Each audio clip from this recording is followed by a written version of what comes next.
Video like जरूर कर लीजिए और ऐसे वीडियो लगातार फ्री में पाने के लिए चैनल को तुरंत सब्सक्राइब कर लीजिए और बेल आइकन को जरूर टैप कर लीजिए ताकि आगे भी सारे वीडियो आपको मिलते रहे। यूट्यूब में फॉलो करते हैं तो प्लीज ये वाला फ्री टेलीग्राम चैनल जरूर ज्वाइन कर लीजिएगा। सारे नोटिफिकेशन सारे अपडेट यहीं पे आते हैं, ध्यान रखिए। Hello everyone, welcome to ROARO by study for civil services. Myself Alka Pandey. तो दोस्तों, हम लोग पढ़ रहे हैं भारतीय राज्य व्यवस्था और आज हम लोग देखेंगे उच्च न्यायालय यानी हाई कोर्ट के बारे में। अगर हाई कोर्ट की बात की जाए तो जो भारत की एकल समेकित न्यायिक व्यवस्था है, इसमें हाई कोर्ट जो है वो उच्चतम न्यायालय के नीचे लेकिन अधीनस्थ न्यायालयों के ऊपर कार्य करता है। ठीक है, हाई कोर्ट जो है सुप्रीम कोर्ट के नीचे और उसके बाद फिर आपके अधीनस्थ हाई कोर्ट आता है, फिर अधीनस्थ न्यायालय आते हैं। और कि राज्य स्तर पर जो ये न्यायिक प्रशासन होता है उसमें उच्च न्यायालय की स्थिति शीर्ष पर होती है। ठीक है, राज्य में उच्च न्यायालय शीर्ष पे होता है, फिर उसके बाद उससे ऊपर सिर्फ उच्चतम न्यायालय यानी सुप्रीम कोर्ट होता है। फिर है भारत में उच्च न्यायालय संस्था का सर्वप्रथम गठन 1862 में तब हुआ जब कलकत्ता, बम्बई और मद्रास उच्च न्यायालयों की स्थापना हुई। अगर हम लोगों ने एक्ट्स, रेगुलेटिंग एक्ट से लेकर के जो भी काउंसिल एक्ट पढ़े हैं, 1862 में उच्च न्यायालय का गठन किया गया था। ठीक है, और सबसे पहले कलकत्ता, बम्बई और मद्रास उच्च न्यायालयों की स्थापना हुई। फिर उसके बाद में 1866 में चौथा उच्च न्यायालय इलाहाबाद की स्थापना हुई। ये एग्ज़ाम में पूछा गया है। ठीक है, कलकत्ता, बम्बई और मद्रास उच्च न्यायालय की स्थापना 1862 ईस्वी में और इलाहाबाद उच्च न्यायालय की स्थापना 1866 में। इसके बाद 1950 के बाद प्रांत का उच्च न्यायालय संबंधित राज्य का उच्च न्यायालय बन गया। ठीक, फिर आगे बढ़ते हैं। वर्तमान में देश भर में कुल 25 उच्च न्यायालय हैं, जिसमें से केवल 3 उच्च न्यायालयों का क्षेत्राधिकार एक से अधिक राज्यों में है। ठीक है, हमारे अगर संविधान की बात करें तो हमारे संविधान के अनुच्छेद 214 से लेकर के 231 तक इसमें उच्च न्यायालयों के बारे में बताया गया है। इसमें आपके उच्च न्यायालयों का गठन है, स्वतंत्रता है, न्यायिक क्षेत्र, शक्तियाँ, प्रक्रिया, इन सब के बारे में मेंशन किया गया है अनुच्छेद 214 से लेकर के 231 तक। फिर है उच्च न्यायालयों के न्यायाधीशों की नियुक्ति राष्ट्रपति के द्वारा की जाती है। एकदम कंफ्यूज नहीं होना है, उच्च न्यायालयों के न्यायाधीशों की नियुक्ति राष्ट्रपति के द्वारा की जाती है, न कि राज्य स्तर पर गवर्नर के द्वारा। ठीक है, गवर्नर गलत है, राष्ट्रपति के द्वारा ही नियुक्ति की जाती है उच्च न्यायालयों के न्यायाधीश की। और मुख्य न्यायाधीश की नियुक्ति राष्ट्रपति के द्वारा, भारत के मुख्य न्यायाधीश और संबंधित राज्य के राज्यपाल के परामर्श के बाद की जाती है। ठीक है, मुख्य न्यायाधीश की नियुक्ति। फिर है अन्य न्यायाधीशों की नियुक्ति के में संबंधित उच्च न्यायालय के मुख्य न्यायाधीश से परामर्श भी किया जाता है। और दो से अधिक राज्यों के साझा उच्च न्यायालयों में नियुक्ति में राष्ट्रपति सभी संबंधित राज्यों के राज्यपालों से परामर्श करता है। ठीक है, तो ये देख लिया। उन न्यायाधीशों की नियुक्ति राष्ट्रपति के द्वारा, इसके मुख्य न्यायाधीश की नियुक्ति भारत के जो मुख्य न्यायाधीश हैं, चीफ जस्टिस ऑफ इंडिया, उनसे, और जो भी संबंधित राज्य का हाई कोर्ट है उसके राज्यपाल के परामर्श से। फिर है जो 99वां संविधान संशोधन अधिनियम 2014 और राष्ट्रीय न्यायिक नियुक्ति आयोग अधिनियम 2014 के द्वारा सर्वोच्च न्यायालय तथा उच्च न्यायालयों के न्यायाधीशों की नियुक्ति के लिए कार्यरत कॉलेजियम सिस्टम को एक नए निकाय राष्ट्रीय न्यायिक नियुक्ति आयोग NJAC से प्रतिस्थापित कर दिया है। ठीक है, पहले क्या था कि हालांकि 2015 में सर्वोच्च न्यायालय ने 99वें संविधान संशोधन और NJAC एक्ट दोनों को असंवैधानिक घोषित कर दिया, इसलिए पुराना कॉलेजियम सिस्टम पुनः अस्तित्व में है। ठीक है, जो 99वां संविधान संशोधन 2014 और नियुक्ति आयोग अधिनियम 2014 था, इसमें क्या बोला गया कि जो पुराना कॉलेजियम सिस्टम है इनकी नियुक्ति का, उसमें काफ़ी ढेर सारे इश्यूज थे, उसको हम कभी डिटेल में देख लेंगे, पढ़ लेंगे। जो पुराना कॉलेजियम सिस्टम था, जो नियुक्त करने का सिस्टम था, इसको रिप्लेस करके एक राष्ट्रीय न्यायिक नियुक्ति आयोग NJAC लाया गया। लेकिन फिर बाद में जो जो भी 2014 का जो ये अधिनियम था, इन दोनों को असंवैधानिक घोषित कर दिया। इसके फलस्वरूप जो पुराना कॉलेजियम सिस्टम है उसी को अभी भी प्रैक्टिस किया जा रहा है, वही अभी भी अस्तित्व में है। ठीक है, अब इससे संबंधित कुछ आर्टिकल देखते हैं। ठीक है, तो चलिए शुरू करते हैं। सबसे पहले है अनुच्छेद 214। 214 में बोला गया है कि प्रत्येक राज्य के लिए एक उच्च न्यायालय होगा। अनुच्छेद 214 में ही बताया गया है कि प्रत्येक राज्य के लिए एक उच्च न्यायालय होगा। 215 में बोला गया है कि उच्च न्यायालय अभिलेख न्यायालय होगा। 216 के अनुसार, अनुच्छेद 216 के अनुसार प्रत्येक उच्च न्यायालय मुख्य न्यायमूर्ति और अन्य न्यायाधीशों से मिलकर के बनेगा, जिन्हें राष्ट्रपति समय समय पर नियुक्त करना आवश्यक समझे। ठीक है, तो 2016, 214, 215 और 216 तीनों के बारे में देख लिया। अभिलेख न्यायालय होने का तात्पर्य ये है कि उच्च न्यायालय के निर्णय, निर्देश आदि अधीनस्थ न्यायालय के लिए बाध्यकर होंगे। ठीक है, 200 अभिलेख न्यायालय कहाँ मेंशन किया गया? आर्टिकल 215 में। इसमें बोला गया है, उसका तात्पर्य बताया गया है कि जो भी उच्च न्यायालय का निर्णय होगा, आदेश होगा, ये अधीनस्थ न्यायालय के लिए बाध्यकर होंगे। यानी हम इसके जो निर्णय होंगे उसको सिर्फ सुप्रीम कोर्ट में, उच्चतम न्यायालय में ही चैलेंज कर सकते हैं।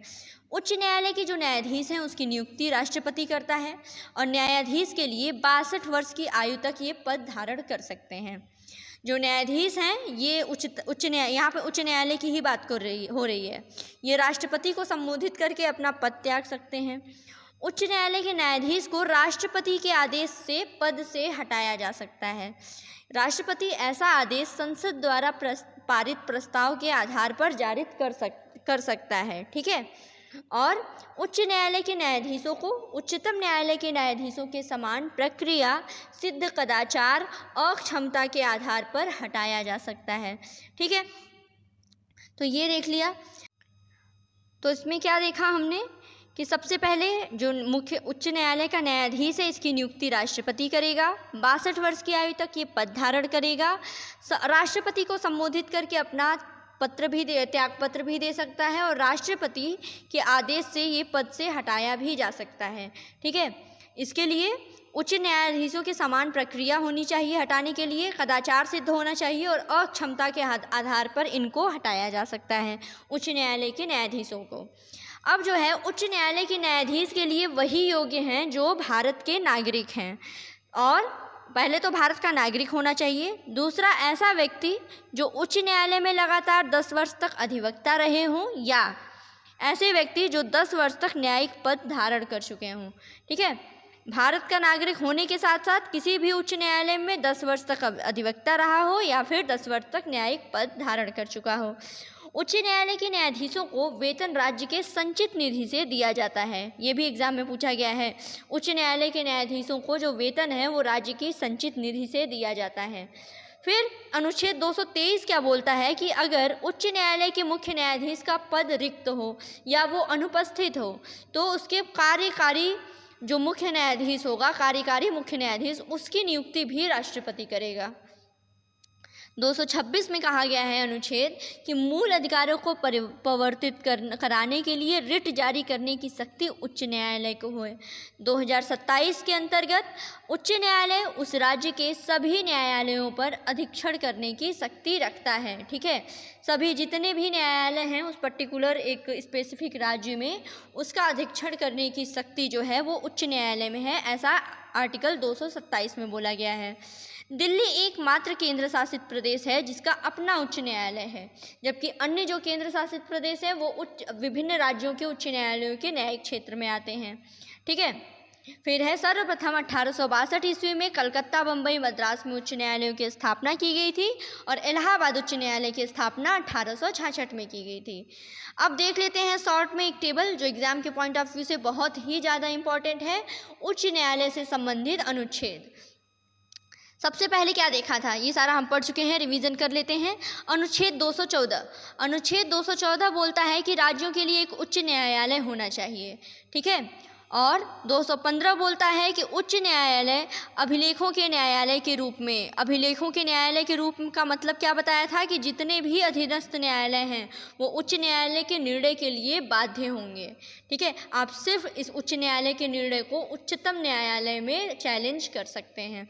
फिर है 216, आर्टिकल 216 उच्च न्यायालय के गठन के बारे में बताता है।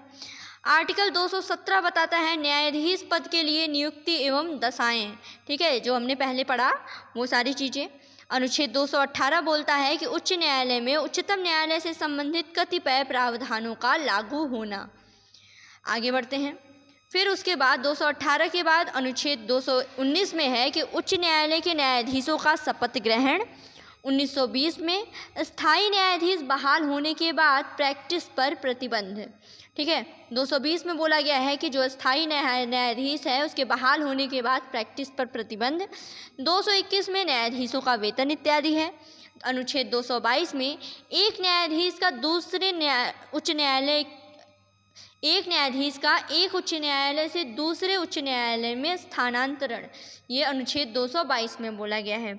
अनुच्छेद 223 में राष्ट्रपति द्वारा कार्यवाहक मुख्य न्यायाधीश की नियुक्ति। अनुच्छेद 224 में अतिरिक्त एवं कार्यवाहक न्यायाधीशों की नियुक्ति।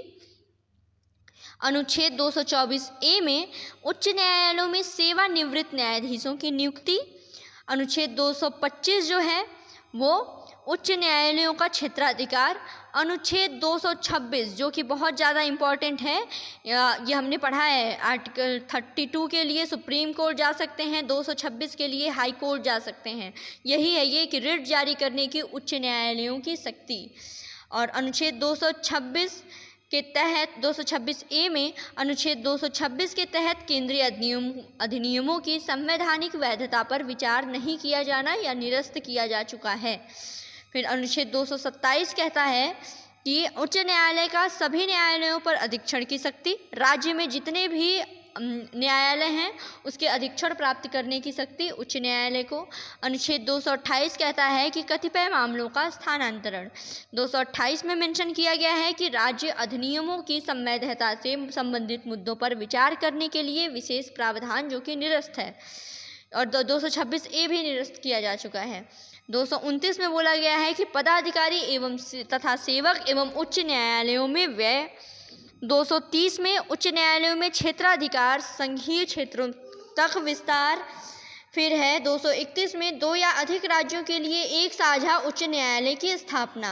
और 232 जो है व्याख्या है जो कि निरस्त किया जा चुका है। तो ये हमने कंप्लीट देख लिया उच्च न्यायालय के बारे में और उससे संबंधित अनुच्छेदों के बारे में। तो ऐसे ही इम्पॉर्टेंट वीडियोज़ के लिए हमारे चैनल को सब्सक्राइब कीजिए। Thank you so much.